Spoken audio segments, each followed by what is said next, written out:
ছিংগাপুৰত নিশা কোনো সুন্দৰী গাভৰুৰ সৈতে ৰাতি কটাইছিল। কোনে যোগান ধৰি দিছিল সেই সুন্দৰী গাভৰুজনীক? কোন সেইটো? কোনে যোগান ধৰি দিছিল? একেটা ৰুমতে থাকিবৰ কাৰণে কোনে সুবিধাকণ কৰি দিছিল? লগত মাল আৰু সুন্দৰী গাভৰু ছোৱালী একেটা ৰুমতে থাকিবৰ কাৰণে কোনে সুবিধা কৰি দিছিল আৰু সেইগৰাকী কোন হয় আপোনালোকে গম পাব। ভিডিঅ'টো প্ৰথমবাৰ শেষলৈকে চাই থাকক আৰু ভিডিঅ'টো প্ৰথমবাৰ শেষলৈকে চাই থাকিলে আপোনালোকে সকলো কথাখিনি গম পাব। ভিডিঅ'টো যদি মাছ বাটতে চাই যদি এৰি দিয়ে কিন্তু আপোনালোকে একো গম নাপাব। সেইকাৰণে মই আপোনালোকক ক'ব বিচাৰিছোঁ ভিডিঅ'টো প্ৰথমবাৰ শেষলৈকে চাওক। এতিয়া এনে কিছুমান কথা ওলাই পৰিছে, আপোনালোকে জানিলে আচৰিত হ'ব।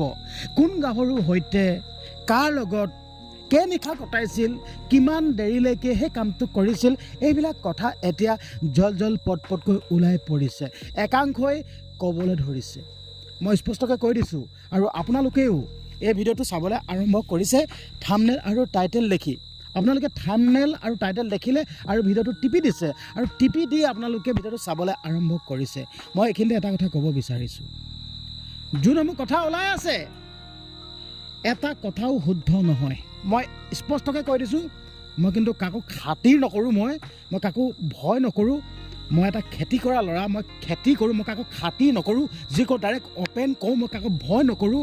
এই কথাকেইটা কোৱাত যদি মোক কোনোবাই যদি মাৰিম বুলি ভাবিছে যদি মাৰি দিব পাৰে, কিন্তু সন্মুখী আহিবি, সন্মুখীকে আহিবি, লুকাই চুৰ কৰি পাছফালৰ পৰা এটেক নকৰিবি।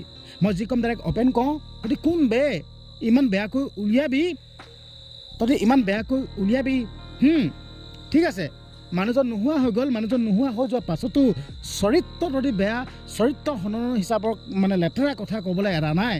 জীয়াই থাকিলেতো তহঁতেতো মানুহজনকতো না নগতি না মানে এইবিলাক কি কৰিলে ঠিকনা নাই। এতিয়া মানুহজন নোহোৱা হৈ গ'ল, নোহোৱা হৈ যোৱাৰ পাছতো তহঁতি কিছুমান কথা ক'বলৈ এৰা নাই। মই ছ'চিয়েল মিডিয়াটো চাই আছোঁ, মই গহীনত আছোঁ বস্তুটো দেই। মইতো যিকোনো কথা নহওক কিয় মই লাহেকৈ মুখ খোলোঁ, মই লাহেকৈ কথাখিনি কওঁ। মই দেখিলোঁ, দেখা কাৰণে মই ৰখি থাকিব নোৱাৰিলোঁ। কি হ'ল? নৈশ যাপন কৰিলে, হোটেলত গাভৰু ছোৱালীৰ লগত কটালে। তহঁতৰ বেয়া লগা নাই এনে বাৰু? তহঁতে এইটো সময়তো এই মানুহজনক লৈ তহঁতি ৰাজনীতি আৰম্ভ কৰি দিছ, চৰিত্ৰত আঘাত সানিছ, লেতেৰা চৰিত্ৰত আঘাত সানিছ। তহঁতৰ নিজে আগতীয়াকৈ চফা হৈ ল। নিজে চাগে কিমানজনী গাভৰুৰ লগত শুইছ ৰাতি তাৰো ঠিকনা নাই। এই মানুহজনকো তহঁতি এতিয়া চৰিত্ৰ হনন কৰিছ। নেক্সট টাইম নকৰিবি কিন্তু দেই। মই আজি নাম মেনশ্যন নকৰাকৈ তহঁতি কোনকেইটাই এই লেতেৰা কথা এইবিলাক উলিয়াই আছ।